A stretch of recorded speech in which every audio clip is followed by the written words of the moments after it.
ओम श्री साई नाथाय नमः। जैसा कि मेरी कुछ पिछली वीडियो में मैंने आपके सामने बाबा के चमत्कार प्रस्तुत किए हैं, तो उनमें से आज एक चमत्कार और मैं आपके समक्ष लेकर आई हूँ। तो चलिए बाबा को नमस्कार करते हुए उनसे आज्ञा लेते हुए मैं शुरू करती हूँ। शाम का समय था। उस समय राव जी के दरवाजे पर धूमधाम थी।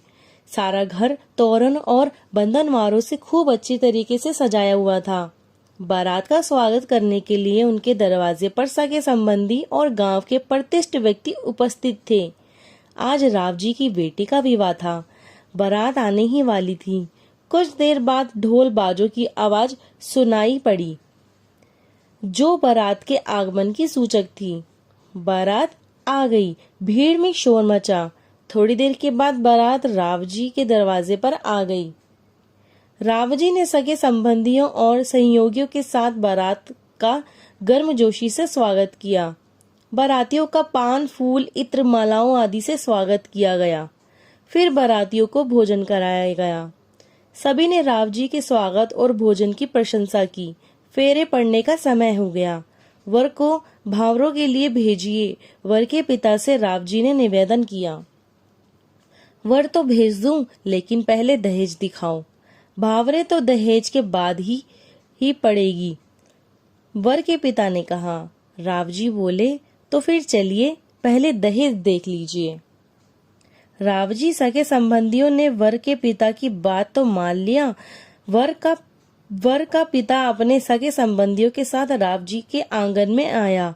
आंगन में एक और चारपाई पर दहेज में दी जाने वाली समस्त चीजें रखी हुई थी।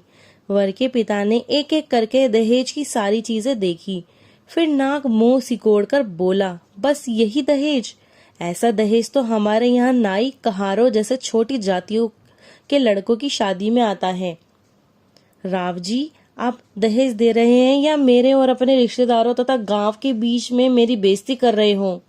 ये शादी कभी नहीं होने दूंगा। पर इस पर राव जी के पैर तले धरती खिसक गई। उन्हें ऐसा लगा जैसे आकाश टूटकर उनके सिर पर आ गया हो।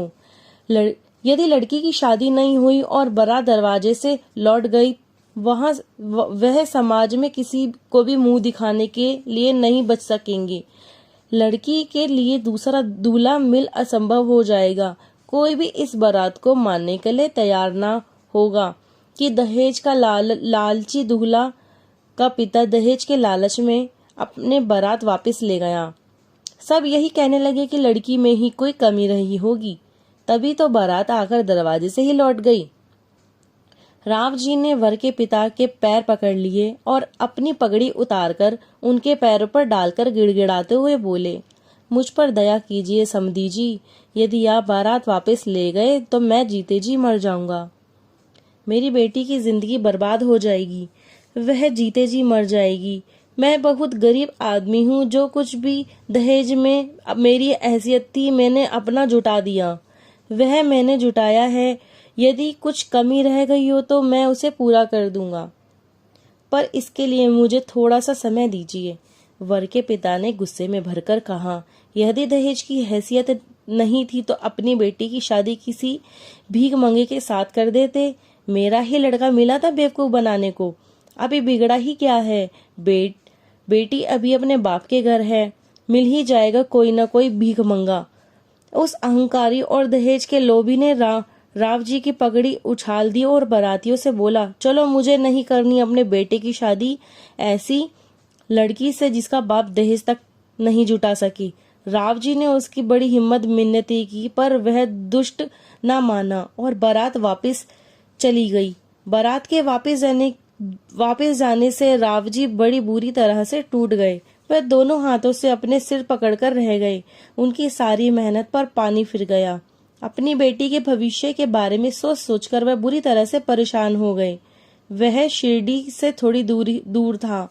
राव जी की आंखों में आंसू रुकने का नाम ही नहीं ले रहे थे। सारे गांव की सहानुभूति उसके साथ थी, पर राव जी का मन बड़ा व्याकुल था। बारात वापस लौट जाने के कारण वह पूरी तरह से टूट गए थे। वह खोए हुए उदास से रहने लगे थे। बारात को वापस लौटे कई दिन बीत गए थे। उन्होंने घर से निकलना बिल्कुल बंद कर दिया था। वह सारे दिन घर में ही पड़े रहते और अपनी बेबसी पर आंसू बहाते रहते। अब तक इस घटना का समाचार साईं बाबा तक नहीं पहुंचा था। उनका गांव शिरडी से थोड़ी दूरी पर ही था। रोजाना उस गांव के लोग शिरडी आते जाते थे। बारात का बिना दूल्हा के वापस लौट जाने कोई मामूली बात न थी। यह घटना सर्वत्र चर्चा का विषय बन गई थी।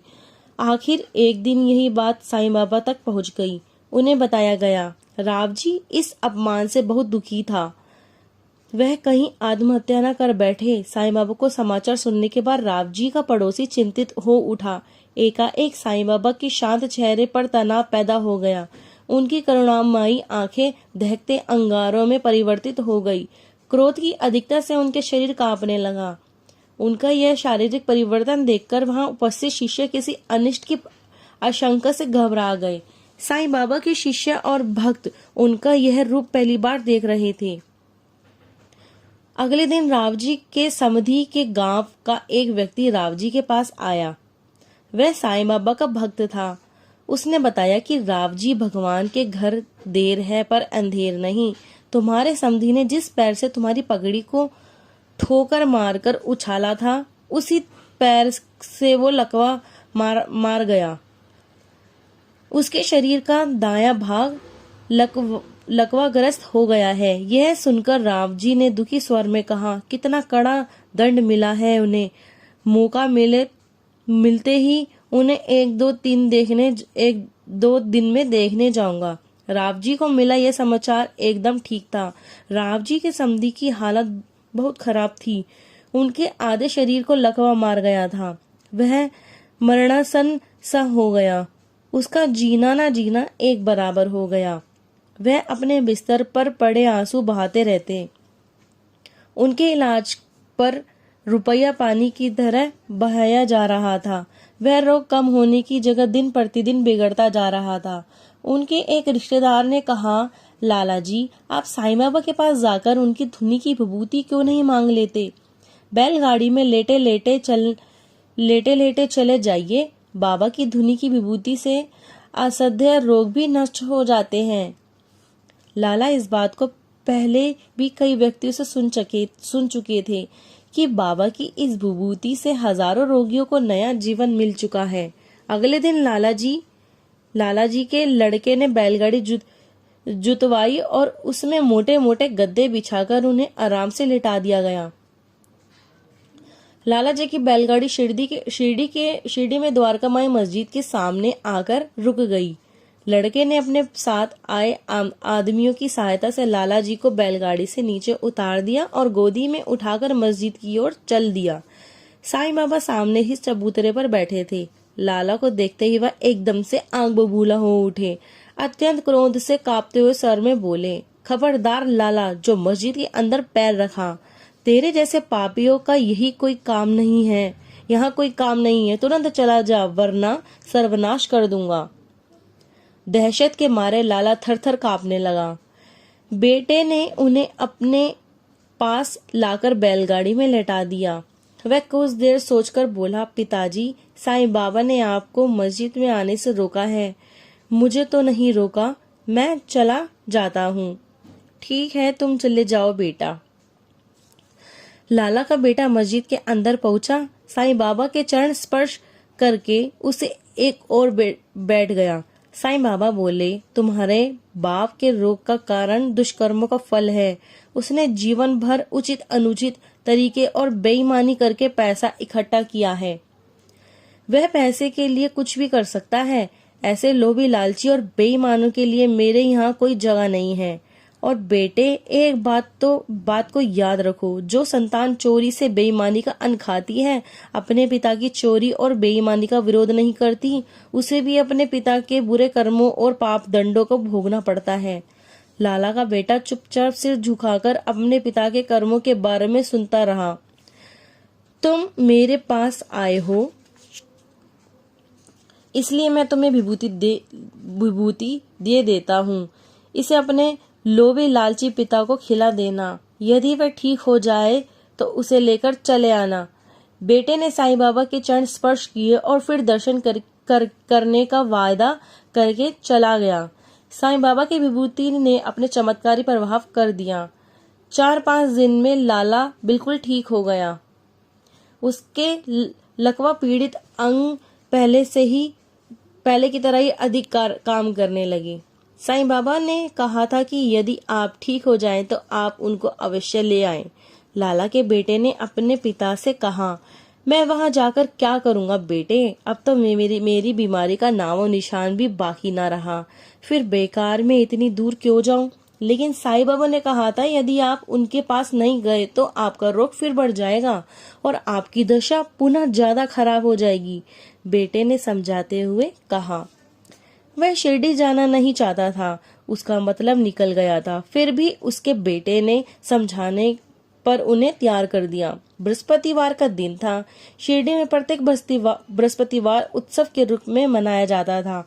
जब लाला शिरडी पहुंचे तो आसपास के सैकड़ों आदमियों की भीड़ जमा थी।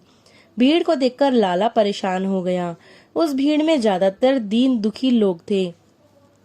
उन लोगों के साथ शामिल होना लाला को अच्छा न लगा। वह बैलगाड़ी में बैठा रहा। केवल बेटे ने ही शोभा यात्रा में हिस्सा लिया और पूरी श्रद्धा के साथ प्रसाद भी ग्रहण किया। वह भीड़ कुछ छंट गई तो उसने साईं बाबा के चरण स्पर्श किए। बाबा ने उसके सिर पर स्नेह से हाथ फेरकर उसे आशीर्वाद दिया। फिर एक चुटकी विभूति देकर बोले, अपने पिता को 3 दिन दे देना, बचा कुचा रोग भी नष्ट हो जाएगा। बेटे ने साईं बाबा के चरण स्पर्श किए और चला गया। साईं बाबा की विभूति के प्रभाव से 3 दिन के अंदर ही लाला को ऐसा अनुभव हुआ जैसे उसे नया जीवन प्राप्त हुआ हो। पिता की बीमारी का कारण उनके व्यापार देखने लगा था। लाला के बेटे को व्यापार का कोई अनुभव ना था, फिर भी वह बराबर लाभ हो रहा था। लाला यह देखकर बहुत हैरान थे। उन्हें यह सब कुछ एक चमत्कार जैसा लग रहा था। एक दिन लाला ने अपने बेटे से कहा, एक बात समझ में नहीं आ रही बेटे, तुम्हें व्यापार का कोई अनुभव नहीं था? डर लगता था कि यदि तुम जैसे अनुभवहीन और व्यापार सौंपकर मैंने कोई गलती तो नहीं की, लेकिन मैं देख रहा हूँ कि तुम जो भी सौदा करते हो उसमें बहुत लाभ होता है। यह सब साईं बाबा का आशीर्वाद का ही फल है पिताजी, उन्होंने मुझे आशीर्वाद दिया है। साईं बाबा तो साक्षात भगवान के अवतार हैं। बेटे ने कहा, तुम बिल्कुल ठीक कहते हो बेटा, मुझे व्यापार करते हुए 30 वर्ष बीत चुके हैं। मुझे आज तक व्यापार में कभी इतना लाभ नहीं हुआ जितना आजकल हो रहा है। वास्तव में साईं बाबा भगवान के अवतार हैं।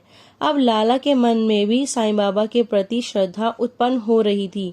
दूसरे दिन साईं बाबा की तस्वीरें लेकर एक फेरी वाला गली में आया। लाला ने उन्हें बुलाकर पूछा, ये कैसी तस्वीर बेच रहे हो? लाला जी, मेरे पास तो केवल शिरडी के साईं बाबा की ही तस्वीर है, मैं उनके अलावा किसी और की तस्वीरें नहीं बेचता हूँ। तस्वीर बेचने वाले ने कहा। कुछ देर तक लाला सोचते रहे। उन्होंने सोचा, साईं बाबा की विभूति से ही तो मेरा रोग दूर हुआ है। उन्हीं के आशीर्वाद से मेरा बेटे का व्यापार भी बहुत लाभ चल रहा है। यदि एक तस्वीर ले लूं तो कोई नुकसान नहीं होगा। लाला ने एक तस्वीर पसंद करके ले ली। कुछ देर के बाद दुकान का मुनीम पिछले दिन की रोकड़ लाला को दे दिया गया। वह अपने पलंग पर रुपए फैलाए उन्हें गिन रहे थे। लाला ने उन्हें डोरियों की ओर संकेत करते हुए कहा, लो भाई, तुम्हारी तस्वीर के जो भी दाम हैं इनसे उठा लो। इस तस्वीर बेचने वाले ने चांदी का केवल एक छोटा सा सिक्का उठाया। बस इतने से पैसे? ये तो बहुत कम है, और ले लो। लाला ने बड़ी उदारता से कहा।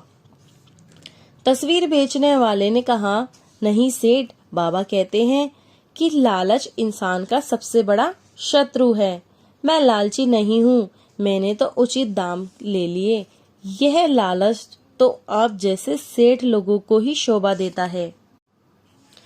ओम साई राम, जय साई राम। अब आगे की मैं कहानी आपको अगले अध्याय में बताऊंगी, क्योंकि ये काफी लंबा अध्याय मेरा हो जाएगा, तो मैं आगे आपको बताऊंगी।